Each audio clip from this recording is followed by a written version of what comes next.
Hey guys, Gray here with another Genshin Impact video.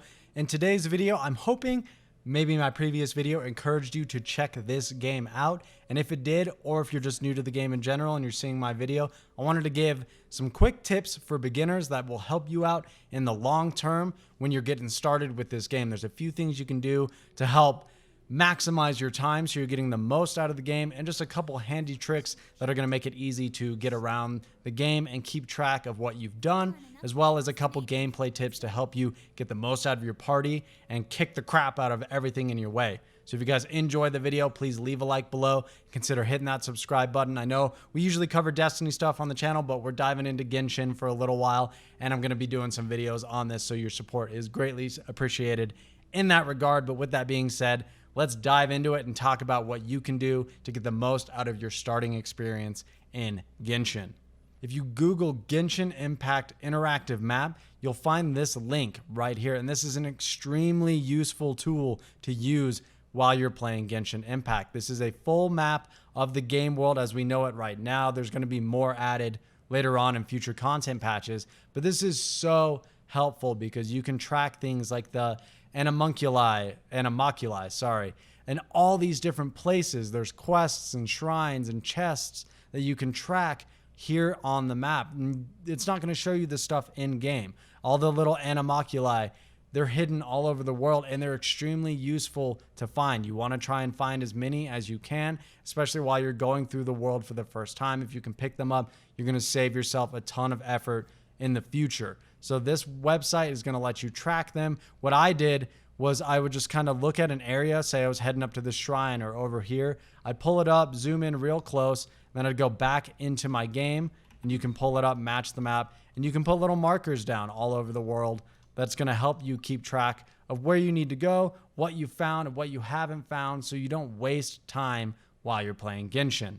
All right, guys, so that was tip number one. Tip number two comes courtesy of my boy, Imtash. He's a Destiny player who I normally follow. He's been covering this game like crazy. I checked out one of his videos earlier, and he gave this huge tip. I want to share it with you guys.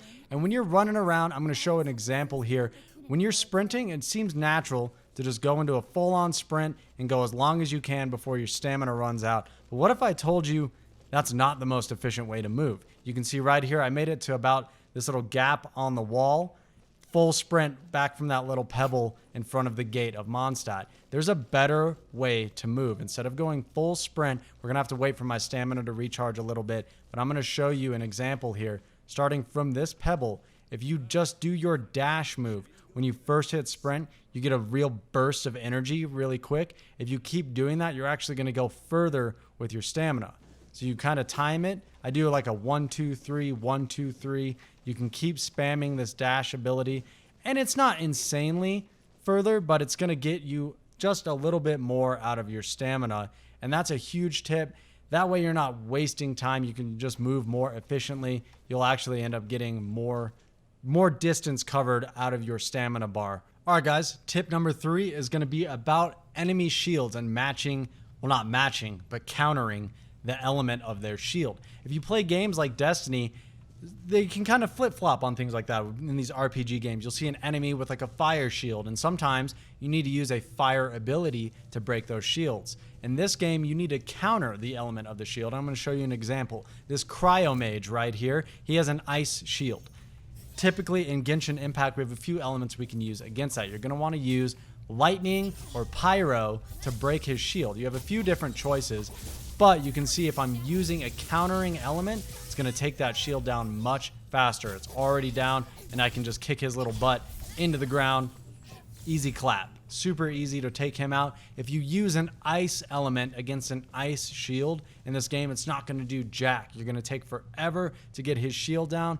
And in the early game, it might not matter too much, but when you're getting into higher and higher level content, further into the game, it's going to matter drastically. Matching those elements and having the counter elements for different encounters is going to matter greatly. It's something you can keep in mind. I'm going to throw a diagram up here on the screen, and I'll put a link. I'll try to put a link to this down in the description. It's a nice little layout of what elements affect what. So you can use like ice against lightning or water against different elements. They all have counters to each other. They all will help you deal bonus damage and take down shields a lot easier. It's important to get a good understanding of what works well against what. Now, tip number 4 is going to be along those same veins of matching elements and making sure you're synergizing all of your team against what enemies you're using. But there's something here you may not have noticed if you're a new player to Genshin Impact. And when you're on your party screen here, up in the corner, you can see this Elemental Resonance tab. And if you click that, it pulls up this whole menu. This is really cool and really important to take note of. Depending on the makeup of your party, depending on what elements you run, you're going to get different bonuses. Right now on my team, I'm running 4 unique elements, so I'm getting this Protective Canopy, which gives me 15% elemental resistance. Honestly, not the best buff you can get out of here. You can see if you run 2 Pyro people on your team, you will get affected by ice for less time, and it'll increase the attack damage of your entire team by 25%. Not bad. That's a pretty solid buff to have on your team. You can see if you run 2 of the air elements on your team, you're going to get reduced stamina consumption. It's going to increase your movement speed by 10%, and it reduces your cooldowns by 5%. There's all sorts of different bonuses in here depending on how you want to stack your team. It's really cool to take a note of. I'm not going to read them all out to you. You can hop in here and check it out. But it's something to really keep in mind when you're putting your team together. A lot of people do sort of a travel squad, and they'll run 2 wind guys, and some of the passive bonuses on some of the characters can help you move further for stamina. You can glide longer, stacked with movement increasing abilities. It's going to help you put together different teams for different stuff, and it's really fun to utilize. It's important to take note of on your party setups. All right, guys, tip number 5, I'll try and keep it short, but it's a little complicated. I want to make sure you get the gist of it, is to make sure you're taking a second glance at your 3-star weapons and artifacts, because some of them can actually be very, very strong. I'm going to use my girl Barb here as an example, but she has this cheapo little 3-star book for her weapon. It's nothing special. I just found it out in the wild, but it has an amazing perk on it. Right here, Legacy. It says when switching characters, the new character that comes in will receive an attack damage buff for 10 seconds. That's very useful because her whole character is based around laying down a buff and swapping to another character. So it synergizes really well with her type of build. And these 3-star books and artifacts all have little things like that. So just because you don't have a 4-star or a 5-star weapon doesn't mean that it's not good. You should take a minute to read the text on these things. And if you look at some of the artifacts, they do the same things. Look at her little 3-star artifact. You'll see I have multiple copies of some of these 3-star artifacts. They're all very similar, but you'll see they have different stats. Like this one has crit damage on it. This one has defense. They all have different perks. So you take a second, come in here and look at what stats they have before you decide which ones you want to use on your characters, because low-key, some of them can be amazing, and they can really start to be on par with some of the 4-star stuff if you put them on the right characters. All right, guys, so tip number 6 is going to be in a similar vein to what I just talked about with those 3-star weapons and artifacts, and what you can really do with them. The nice thing about these 3-star weapons is there's a mechanic in the game called refining. And if you go to your characters and pull up the weapons tab right here, you can go to enhance down here. If you go to refine, this is going to allow you to upgrade your weapons if you have multiple copies of the same thing laying around. So you can see this crappy little 3-star sword I have here. If I go to refine it, I have other ones, and I can just hit refine, and now I have a level 2 version of that 3-star sword. It's going to increase the perk on it. It's going to get better, and it's going to do more damage also. So just because you have those 3-star weapons, come in and take a look, because you probably have multiple copies of these laying around, and you can refine them together to give you a very strong version of a 3-star sword. But in that same vein as refining weapons, if we go and look at our artifacts here, you can see I've upgraded a bunch of hers because she's one of my favorite characters. But this is a very important thing. None of these artifacts I'm using on her are 4-star artifacts or anything. They are 3-star artifacts that happen to roll with solid perks on them. You can see this one has crit damage and attack bonus on it. All of these are random. When they drop, you're going to get different bonuses. So take some time to look at them and find one that has one that suits the character you're putting it on. But as just like we could refine our weapons, we can also come into these artifacts and we can enhance them. You can go add materials here. It's going to put an XP bonus on your armor up here, or your artifact rather. And as you level that up, the bonuses on it will get stronger and stronger. So don't feel bad if you don't have top tier weapons. If you don't have 4-star, 5-star weapons and artifacts, you don't need them. You can get them if you want, if you get lucky and you get a solid roll on it. Excuse me. But you can come in here and upgrade your 3-star weapons and artifacts and put them on par with higher end stuff as well. It's a very solid tip, and take note of it for when you find a character you really like. You can upgrade their stuff and make them very, very powerful pretty easily. All right, guys, tip number 7 is going to be about cooking. And you can see right here, I actually don't have a ton of food cooked up right now, but it's been made aware of to me recently how important this can be for sort of in-game stuff. And I want to show you a quick little tip right here. If you go to your map, way up here in the northern part of the game at Stormbearer's Point, at the very tip out here, right on the ocean, there's this little nun lady. And if you go up to her and talk to her and exhaust all of the dialogue, she's going to give you a very powerful cooking recipe.